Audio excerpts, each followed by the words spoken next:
کربلا ملک نہیں، قوم نہیں، شہر نہیں، کربلا چشمہ عرفاں ہے فقط، نہر نہیں۔ کربلا جبر نہیں، ظلم نہیں، قہر نہیں۔ کربلا فرقہ پرستی کی کوئی لہر نہیں۔ کربلا دہر میں ہر دین کا سرتاج ہوئی، عرش والوں کو اسی فرش پہ معراج ہوئی۔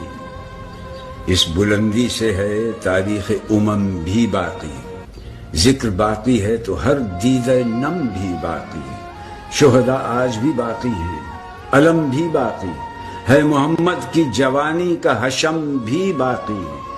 دامن فکر میں گو بغض علی بنتے ہیں، لوگ پھر بھی علی اکبر کی اذاں سنتے ہیں۔ کلمہ گوئی تو ہے فرض مسلمان کے لیے، شرط تقوی کی مگر سخت ہے انسان کے لیے۔ لاکھوں لے آتے ہیں ایمان سپر جاں کے لیے، جان لاکھوں میں کوئی دیتا ہے ایمان کے لیے۔ سونے چاندی سے تو قرآن سبھی نے لکھا، خون سے کلمہ حق سبط نبی نے لکھا۔